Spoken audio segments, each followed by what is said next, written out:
अस्सलाम वालेकुम नाजरीन, मैं हूं असगर हयात। नाजरीन, भारत के साथ हाथ हो गया है, मोदी हुकूमत के साथ हाथ हुआ है और हाथ करने वाले गैर भी हैं और अपने भी हैं। भारत की नेवी ने अपने ही मुल्क के साथ हाथ किया है और साथ ही अमरीकी नेवी ने भी हाथ किया है। अमेरिका ने किया क्या है जिससे भारत दुनिया भर में रुस्वा हो गया? अमेरिका ने किया ये है कि अमेरिका ने भारतीय समुद्री हदूद को वायलेट किया है। अमेरिका ने किया ये है कि भारतीय हदूद में घुसकर एक्सरसाइजेस की हैं, ऑपरेशंस किए हैं। और अमेरिका ने किया ये है कि ये तमाम एक्सरसाइजेस ऑपरेशन करके अमेरिका ने करने के लिए अमेरिका ने भारत की इजाज़त नहीं ली। और फिर अमेरिका ने किया ये है कि स्पेशल इकोनॉमिक जोन जो भारत का है, इसके 130 नॉटिकल माइल्स में अंदर घुस के ये सारा सिलसिला किया। और फिर हुआ ये है कि जाकर अमेरिका ने ये बताया भारत को, इजाज़त तक नहीं ली, दरख्वास्त तक नहीं ली, कोई सिलसिला नहीं किया और फिर जाकर एक प्रेस रिलीज जारी कर दी, जिसकी वजह से भारत को अब शर्मिंदगी का सामना करना पड़ रहा है। अब इससे पहले कि हम इस बात पर आए कि भारतीय नेवी ने क्या किया जिसके बायस जो है वो डबल शर्मिंदगी जो है वो भारत को हो रही है, तो जो 7th फ्लीट थी, बैरी बेड़ा था जो भारतीय हदूद में, समुद्री हदूद में घुसा, उसने ऑपरेशंस किए, वापस चला गया। फिर प्रेस रिलीज एक जारी की जिससे भारत को शर्मिंदगी का सामना। वो प्रेस रिलीज क्या है, उसकी वर्डिंग क्या है, उसके अल्फाज क्या है, मैं आपको सुनाता हूँ कि इंडिया की इजाज़त के बगैर, इंडिया को बताए बगैर, इंडियन कंसेंट के बगैर जो है वो भारतीय हदूद के अंदर एक्सक्लूसिव इकोनॉमिक जोन के अंदर नेविगेशन ऑपरेशन जो है वो किया गया। अब उसके अलावा इसी जो प्रेस रिलीज है जो जाके जारी की गई, इसके आखिर में ये लिखता है कि we will continue and regular freedom of navigation operations and will do in future, के ये हम माजी में भी करते रहें लेकिन ये फ्यूचर में भी हम करते रहेंगे और भारत को बताए बगैर करेंगे और बताए बगैर ये ऑपरेशंस करेंगे। अब ये सूरत हाल आपको आपकी समझ में आनी चाहिए। जो एक्सक्लूसिव इकोनॉमिक जोन है वो किसी भी मुल्क का, जैसा पाकिस्तान का भी समुद्री हदूद है, एक्सक्लूसिव इकोनॉमिक जोन है, लेकिन उसमें कोई किसी दूसरे मुल्क की जो नेवी है वो दाखिल नहीं हो सकती। ये आप इस चीज़ को आप नोट कर लें कि इस जोन में किसी दूसरे मुल्क की नेवी दाखिल नहीं हो सकती। लेकिन अमेरिका की जो नेवी है, और अगर दाखिल होना होगा तो इजाज़त लेनी पड़ी होगी, पहले दरख्वास्त देनी पड़ेगी, फिर इजाज़त लेनी पड़ेगी, फिर कुछ। अमेरिकन नेवी घुस गई, उसने ऑपरेशंस किए और वो चली गई और फिर जाकर एक प्रेस रिलीज जारी की। दिलचस्प चीज़ ये है, इम्पोर्टेंट तरीन चीज़ ये है, अहम तरीन चीज़ ये है कि भारतीय नेवी को पता ही नहीं चला कि अमेरिकन 7th फ्लीट भारतीय हदूद में दाखिल हुई, ऑपरेशन हुआ और मौजूद रही, ऑपरेशन किया और चली गई।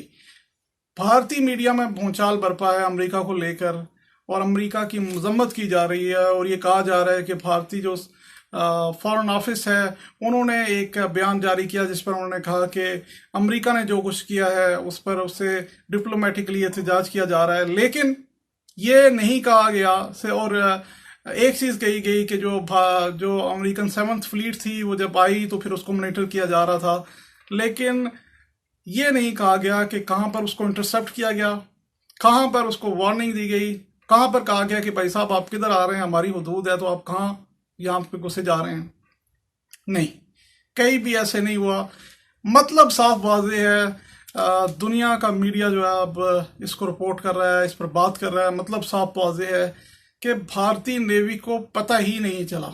जो बड़े बड़े दावे हैं भारत के, भारतीय फौज के, भारतीय वज़ीर आज़म के, कि दुनिया की कोई मजबूत आर्मी है, दुनिया की मजबूत नेवी है, लेकिन पता ही नहीं चला कि उनकी हदूद में कोई आया है और उन्होंने इस तरह से इतनी बड़ी एक्सरसाइज की है और फिर जाकर अब चूड़ियाँ पहनकर जो है वो एहतजाज का एक अमल है वो किया जा रहा है।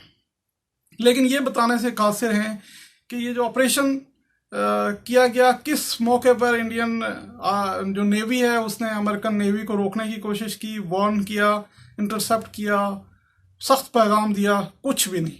वो वापस चले गए और फिर जाकर वहाँ से प्रेस ली जाए। ये पहली दफ़ा नहीं हुआ। इसमें 2015 में जो चीनी जो सबमरीन थी वो यहाँ पर आई। उसने आकर भारतीय हुदूद से गुजर कर कराची जो है वो पहुंची, और फिर कराची से वापस भारतीय हुदूद से होती हुई चीन की हुदूद में पहुंची। तो फिर जाकर ये भांडा फूटा कि ये तमाम चीज़ें हो गई, लेकिन भारतीय नेवी को पता ही नहीं चला। फिर उसने अमेरिकन नेवी से मदद और हेल्प लेने की कोशिश की भारत ने, लेकिन अब इम्पोर्टेंट इसमें अहम तरीन चीज़ ये है कि भारतीय नेवी जो है वो अमेरिका को की एक सरफेस पे चलने वाली जो बड़ी शिप है, बड़ी बेड़ा है जिसमें सारा सामान होता है, उसको इंटरसेप्ट नहीं कर सकी। ये एक रियलिटी हो गई है।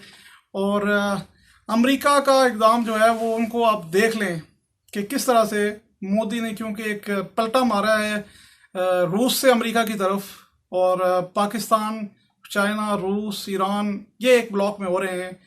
तो जो मोदी साहब हैं उन्होंने एक क्वाड बनाया था जो भारतीय जो 10 साल भी पहले बना था, लेकिन अभी मोदी साहब ने उनको एक्टिव किया। क्वाड जो है वो ऑस्ट्रेलिया, जापान, भारत और अमेरिका पर मुश्तमिल है, और ये इत्तेहादी हैं सारे। और ये इत्तेहादी जो है वो अमेरिका के जो अमेरिका, भारत, जापान, ऑस्ट्रेलिया, ये चीन और रूस के खिलाफ इन्होंने इत्तेहाद बनाया है। लेकिन अब हो क्या रहा है? हो ये रहा है कि अमेरिका जो कुछ पाकिस्तान में करने की कोशिश करता रहा, एग्जैक्टली वैसा ही, क्योंकि पाकिस्तान जब इत्तेहादी था तो पाकिस्तान को की सॉवरेंटी के हवाले से भी ड्रोन अटैक्स करने किए जाते थे। लेकिन हमारी बदकिस्मती ये थी कि परवेज मुशर्रफ का दौर था, अमराना दौर था, उसमें वो एग्रीमेंट्स या वो अंडरस्टैंडिंग जो जिस तरह से हो गई। लेकिन आज भारत को बताए बगैर, क्योंकि भारत एक इत्तेहादी है और भारत एक जो नया इत्तेहाद में शामिल हुआ है अमेरिका के, तो अमेरिका फिर अब ये उस पर उसकी सॉवरेंटी को नुकसान पहुंचाना, उसकी हुदूद में घुस कर एबटाबाद तर्ज का ये ऑपरेशन करना, अमेरिका ये समझता है कि ये उसका हक है। और ये अभी आगाज़ है, ये अभी इब्तिदा है, ये अभी इब्तिदा इश्क है।